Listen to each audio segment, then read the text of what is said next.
አክብሮታዊ ሰላምታችን በእያላችሁበት ይድረሳችሁ ውድና የተከበራችሁ የሐሩን ሚዲያ ተከታታዮች አሰላሙ አለይኩም ወራህመቱላሂ ወበረካቱ። ዕለታዊ መረጃዎችን ወደ እናንተ የምናደርስበት ሐሩን መረጃችን ተጀምሯል። ከመረጃዎቹ ጋር አቲድ ሐሚድ አብሬያችሁ ቆያለሁ። አብራችሁን ቆዩ። የኢትዮጵያ እስልምና ጉዳዮች ጠቅላይ ምክር ቤት ልዑክ የአረፋ በዓልን ምክንያት በማድረግ ለ600 አረጋውያን የምሳ ግብዣ አደረገ። የኢትዮጵያ እስልምና ጉዳዮች ጠቅላይ ምክር ቤት ተቀዳሚ ምክትል ፕሬዝዳንት ሼህ አብዱልከሪም ሼህ በድረዲን የጠቅላይ ምክር ቤቱን ከፍተኛ የሥራ ኃላፊዎች ያካተተ ልዑክ በመምራት በመቄዶንያ የበጎ አድራጎት ማህበር በመገኘት የደግነትና የአብሮነት መርሃ ግብር አካሂደዋል። በተቀዳሚ ምክትል ፕሬዝዳንት ሼህ አብዱልከሪም ሼህ በድረዲን የተመራው የጠቅላይ ምክር ቤቱ ልዑክ የአረፋ በዓልን ምክንያት በማድረግ በማዕከሉ ለሚገኙ 600 አረጋውያን ልዩ የምሳ ግብዣ ያካሄደ ሲሆን ይህም ጠቅላይ ምክር ቤቱ ከሚያከናውናቸው የማህበራዊና ሰብአዊ አገልግሎቶች ማሳያ ነው ተብሏል። የጠቅላይ ምክር ቤቱ ተቀዳሚ ምክትል ፕሬዝዳንትና የልዑካን ቡድኑ አባላት በማዕከሉ የሚገኙ አረጋውያን በመመገብ ፍቅራቸውንና ማህበራዊ አጋርነታቸውን አሳይተዋል። ሼህ አብዱልከሪም ሼህ በድረዲን በማዕከሉ መርሃ ግብር ወቅት ባስተላለፉት መልእክት አረጋውያን ህሙማንንና አቅመ ደካሞችን መርዳትና መንከባከብ ከአላህ ዘንድ ትልቅ ምንዳን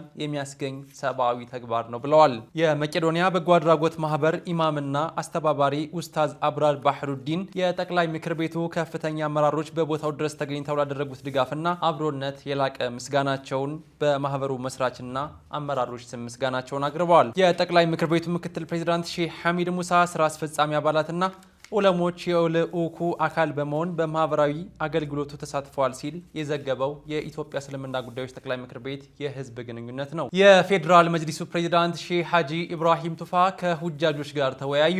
የኢትዮጵያ እስልምና ጉዳዮች ጠቅላይ ምክር ቤትና የዑለማ ጉባኤ ፕሬዝዳንት የሆኑት ሐጂ ኢብራሂም ቱፋ የሐጅ አገልግሎትና መስተንግዶን በተመለከተ ባፊል ህንፃ ላይ ካረፉ የአራህማን እንግዶች ጋር ሰፊ ውይይት አድርገዋል። በውይይቱም የአራህማን እንግዶች ደህንነታቸው ተጠብቆ ያለ እንግልት ኢባዳቸውን እንዲፈጽሙ ለማስቻል ጠቅላይ ምክር ቤቱ ሰፊ የቅድመ ዝግጅት ስራ ሲያከናውን መቆየቱን ሼህ ሐጂ ኢብራሂም አስታውሰዋል። በዋናነትም የትራንስፖርት፣ የቪዛ፣ የሁጃጆች ማረፊያ ቦታና የሕክምና አገልግሎት በተሟላ መልኩ እንዲቀርብ ከባለድርሻ አካላት ጋር የተቀናጀ ስራ እንደተሰራም ፕሬዝዳንቱ አክለዋል። ሁጃጆቹ በቅዱሳን ቦታዎች በሚያደርጉት የኢባዳ እንቅስቃሴ ሀገራቸውን በበጎ ገጽታ እንዲወክሉ እንዲሁም ለሀገራቸው ሰላምና ለህዝባቸው አንድነት ዱዓ እንዲያደርጉ ሼህ ሐጂ ኢብራሂም ቱፋ ጥሪ አቅርበዋል። በአዲስ አበባ ከተማ የኢድ ሶላት መስገጃ ቦታው በጥሩ ሁኔታ ላይ ይገኛል ሲል አዘጋጅ ኮሚቴው ገለጸ። የአዲስ አበባ ከተማ እስልምና ጉዳዮች ከፍተኛ ምክር ቤት የኢድ አዘጋጅ ኮሚቴ የ1447ኛው የኢደል አድሃ ስነ ስርዓትን ለማከናወን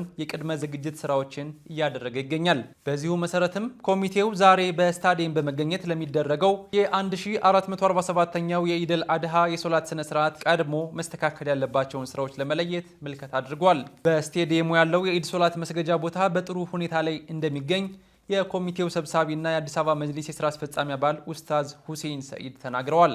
ስቴዲየሙም በጥሩ የጽዳትና ሌሎች መሟላት ባለባቸው ጉዳዮች ላይ የተሰናዳ ስለመሆኑም ተገልጿል። የኢድ አዘጋጅ ኮሚቴው የሶላት ስነ ስርዓቱን በአማረ መልኩ ለማከናወን የተለያዩ ስራዎችን እያከናወነ ይገኛል ሲል የአዲስ አበባ ከተማ እስልምና ጉዳዮች ከፍተኛ ምክር ቤት ኮሚኒኬሽን ዘግቧል።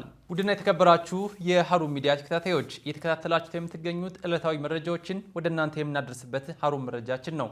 አሁን ደግሞ ከውጭ ምንጮች ያገኘናቸው መረጃዎች ወደ እናንተ እናደርሳለን። አብራችሁን ቆዩ። በአሜሪካ ካሊፎርኒያ ግዛት ሳንዲያጎ በሚገኝ መስጂድ ላይ በተከፈተ የተኩስ ርምታ 3 ሰዎች ተገደሉ። በአሜሪካ ካሊፎርኒያ ሳንዲያጎ ከተማ በሚገኝ መስጂድና ኢስላማዊ ማዕከል ላይ ሜይ 18 ቀን 2026 ቀትር አካባቢ በተፈጸመ የሽብር ጥቃት የመስጂዱን ጥበቃ ጨምሮ እስካሁን 3 ሰዎች መገደላቸውና ሌሎች በርካቶች ቆስለው ወደ ሆስፒታል መወሰዳቸው ተገለጸ። ጥቃቱ የተፈጸመው እድሜያቸው ከ17 እስከ 19 በሚገመት 2 ወጣቶች ሲሆን በመስጂዱ አቅራቢያ ተኩስ በመክፈት ጥቃት ለማድረስ በሞክሩበት ወቅት የመስጂዱ ጥበቃ የነበረው አሚን አብዱላሂ ከፍተኛ የመከላከል ስራ በመስራት የብዙዎችን ህይወት ካተረፈ በኋላ በተኩሱ ህይወቱ ማለፉ ተገልጿል። የ8 ልጆች አባት የሆነው አሚን አብዱላሂ የህፃናቱን ህይወት ጨምሮ በርካታ ሰዎችን ከሞት መታደጉን የአካባቢ ፖሊስ ይፋ አድርጓል። ጥቃቱ በተፈጸመበት በዚህ የኢስላማዊ ማዕከል ውስጥ በአልረሺድ ትምህርት ቤት የመድረሳ ትምህርት የሚማሩ ከፍተኛ ቁጥር ያላቸው ህፃናት የነበሩ ቢሆንም በህፃናቱ ላይ ምንም አይነት ጉዳት ሳይደርስ በፍጥነት ደህንነቱ ወደ በተጠበቀ ስፍራ እንዲዛወሩ ተደርጓል።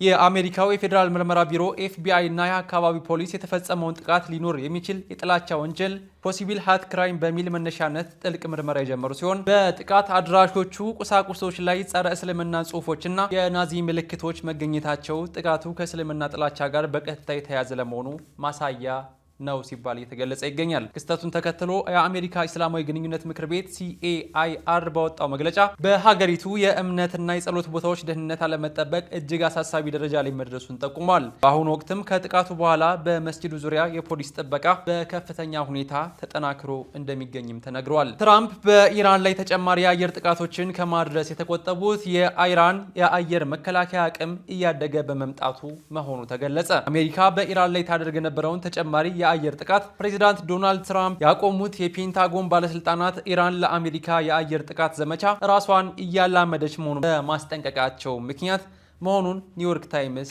ዘግቧል። የኢራን የጦር አዛዦች ምናልባትም በሩሲያ እገዛ የአሜሪካን ተዋጊና ቦምብ ጣይ አውሮፕላኖችን የበረራ መስመሮችና ስልቶች በጥልቀት አጥንተዋል ተብሏል። ይህ ሁኔታም የአሜሪካን ወታደራዊ ኦፕሬሽኖች በቀላሉ ለመገመት የሚያስችል ሲሆን የኢራንን የአየር መከላከያ ስርዓት ውጤታማነትም በእጅጉ ከፍ አድርጎታል ተብሏል። የአሜሪካ መከላከያ ባለስልጣናት በአሜሪካ የጦር አውሮፕላኖች ላይ ያለው አደጋ ከጊዜ ወደ ጊዜ እያደገ ለመምጣቱ አንድ F-15E የጦር አውሮፕላን ተመቶ መውደቁንና በአንድ F-35 አውሮፕላን ላይ የደረሰው ጉዳት በዋነኛ ማሳያነት ጠቅሰውታል። በሶሪያው ፕሬዚዳንት አህመድ አሻር ማናቸውም የእስራኤል ምርቶች ወደ ሶሪያ እንዳይገቡ የሚከለክል አዲስ ሕግ በይፋ አወጁ። ፕሬዚዳንቱ ባወጡት የ2026 ፕሬዚዳንታዊ አዋጅ ቁጥር 109 አንቀጽ 112 ላይ እንደተደነገገው በሚመለከታቸው አካላት ውሳኔ መሰረት በእስራኤል ላይ የተጣለው ማዕቀብ ሕግጋትን የሚጥሱ ወይም የሕዝብን ደህንነትና ስርዓት የሚረብሹ እቃዎች ወደ ሀገር ውስጥ እንዳይገቡ ተከልክሏል ሲል የሕጉ ሰነድ በይፋ ያሰፍራል። የሶሪያ ወደቦችና የጉምሩክ አጠቃላይ ባለስልጣን የሕዝብ ግንኙነት ዳይሬክተር ይህንን አዲስ ሕግ አስመልክተው እንዳስታወቁት ምንጫቸው ከእስራኤል የሆኑ ማናቸውም ዕቃዎች ለነፃ የንግድ ቀጠናዎች ሆነ ለሀገር ውስጥ ገበያዎች እንዳይገቡ ሙሉ በሙሉ ታግደዋል ብለዋል። የምርት እገዳ በተጨማሪ ማንኛውም የእስራኤል ዜግነት ያለው ግለሰብ ወደ ሶሪያ ግዛት እንዳይገባ